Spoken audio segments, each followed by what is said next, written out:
سبيل الدموع سبيل مريح. Assalamualaikum warahmatullahi wabarakatuh. Kalau sekarang lagi heboh hiruk pikuk begal nasab, tidak terjadi dan tak berlaku di bumi lancang kuning Riau. Allahu Akbar. Karena kami, nenek moyang kami, sultan kami mencintai keturunan Rasulullah Sallallahu Alaihi Wasallam.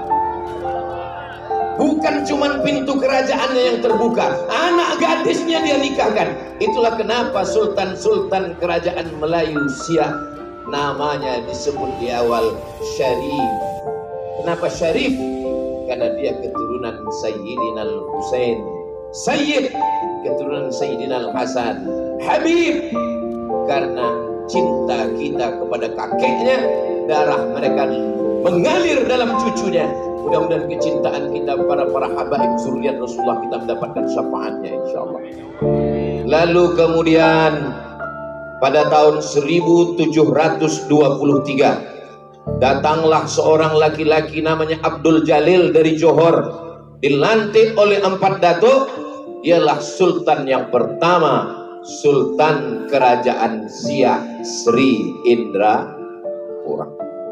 Jauh sebelum datang Belanda, nenek moyang kita bukan di atas pokok kayu, bukan di dalam gua, bukan di dalam hutan.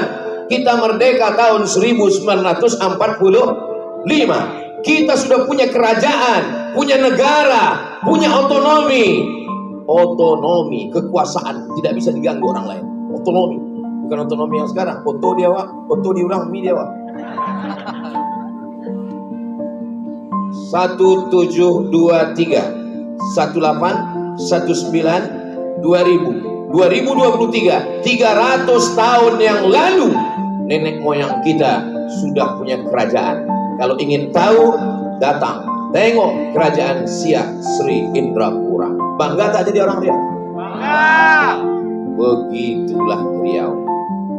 Habib Muhammad bin Anis bin Syihab, Habib Muhammad Haidar bin Syihab. Datang seorang Habib bernama Habib Usman Syihabuddin. Tak pernah kita rencanakan bahwa dua Habib yang datang ini marganya sama dengan Habib Usman Syihabuddin. Datang seorang Habib Usman Syihabuddin ke bumi Melayu lancang kuning. Bagaimana Sultan di Riau memuliakan Habib? Ada anak gadisnya yang paling cantik, namanya Tengku Embung, dinikahkannya. Mohon maaf Habib, saya tak ada anak perempuan. Anak yang pertama Mizian Hazim Abdillah, anak yang kedua Sami Ahmad Misbahi Ibadillah. Santri banyak, tapi saya tak berani. Apa maknanya? Kalau sekarang lagi heboh hiruk pikuk begal nasab, tidak terjadi dan tak berlaku di bumi lancang kuning Riau. Allahu Akbar. Karena kami, nenek moyang kami, sultan kami mencintai keturunan Rasulullah Sallallahu Alaihi Wasallam. Bukan cuma pintu kerajaannya yang terbuka, anak gadisnya dia nikahkan. Itulah kenapa sultan-sultan kerajaan Melayu Siak namanya disebut di awal Syarif. Kenapa Syarif? Karena dia keturunan Sayyidina Al-Husain, Sayyid keturunan Sayyidina Al-Hasan, Habib karena cinta kita kepada kakeknya, darah mereka mengalir dalam cucunya.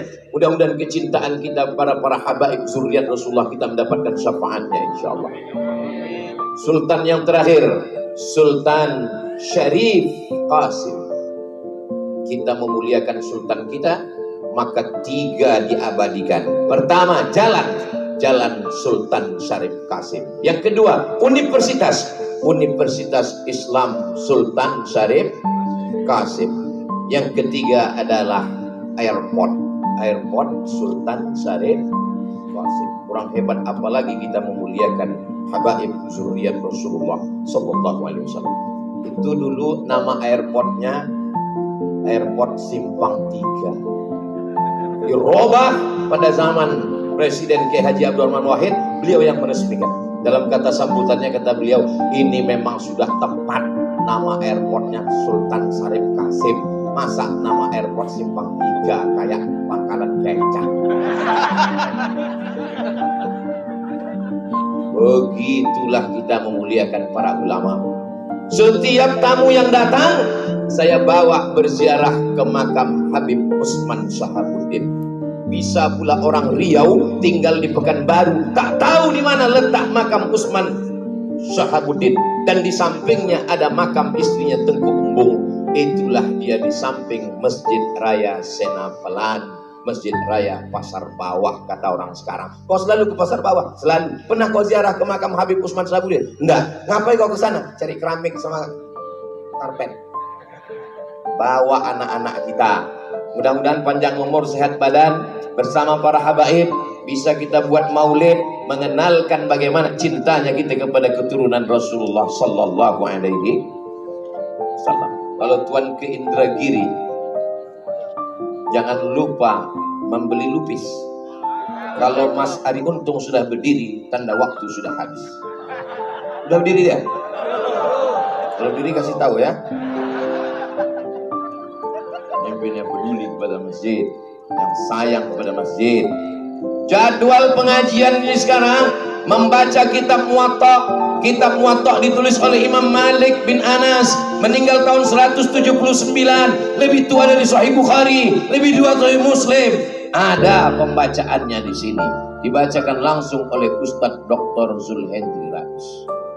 Kitab Sunan Tirmidzi ditulis oleh Imam Abu Isa Ibnu Saura At-Tirmidzi dari Termes, perbatasan Afghanistan dengan Uzbekistan. Ada kampung kecil Termes, itulah Imam Tirmidzi, dibacakan oleh Maulana di sini. Maulana apa namanya Ustaz? Maulana Farhan. Saya sebetulnya tahu, cuma ngetes orang ini ingat aja. Jamaah ini tahu tak ini yang mengajar kita?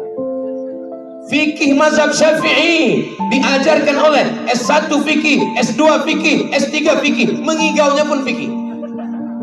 Langsung oleh imam besar namanya Ustadz Dr. Zul Ikrami. Masjid, bagaimana masjid mau berlangsung dengan pengajian-pengajian kalau tidak ada kepedulian? Maka insya Allah. Tapi daya tampung pendidikan Pekanbaru luar biasa. Pagi tadi saya tausiah di sekolah.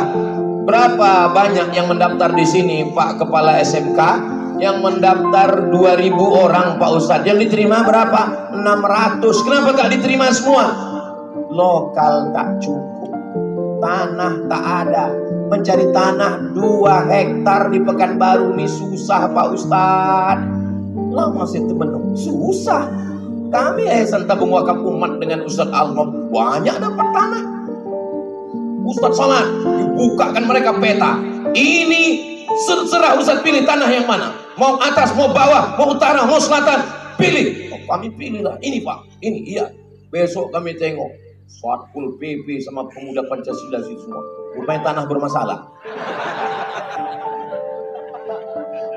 Kami pun akadlah. Akad kepada Yayasan Tabung Wakaf Umat Ustadz Alam Dinar, disaksikan oleh Ustadz Abdul Somad. Kami serahkan tanah ini dikelola oleh Yayasan Tabung Wakaf. Allah, kami tidak ingin mereka Ustadz jauh-jauh lagi tablik akbar ke Sulawesi, ke Kalimantan. Ustadz mesti punya markas di Riau. Ustadz, kami pun menangis. Ya Allah. Besoknya lebih menangis lagi waktu kami telepon ke BPN. Pak Kanwil BPN tanah ini suratnya 5 bos. Lebih menetes lagi herman. Di Kuburaya Pontianak Kalimantan Barat, datang orang kaya pejabat, saya mewakafkan tanah 70 hektar, tapi dengan syarat kepada Ustadz Abdul Somad. Disaksikan Ustadz Abdul Somad. Ini orangnya Ustadz Luqmanul Hakim. 70 hektar. Saya pergi ke Sumatera Selatan, datang orang, anak menteri, Ustadz Somad, disaksikan oleh almarhum Habib Mahdi bin Syihab. Saya serahkan tanah di pintu tol 6 hektar di Pekanbaru di Riau. Jangankan ngasih tanah, dibeli pun tak dijual. Tapi kami beramal bukan karena manusia. beramal karena Allah Subhanahu wa taala. Doakan supaya kami tetap ikhlas karena Allah Subhanahu wa taala.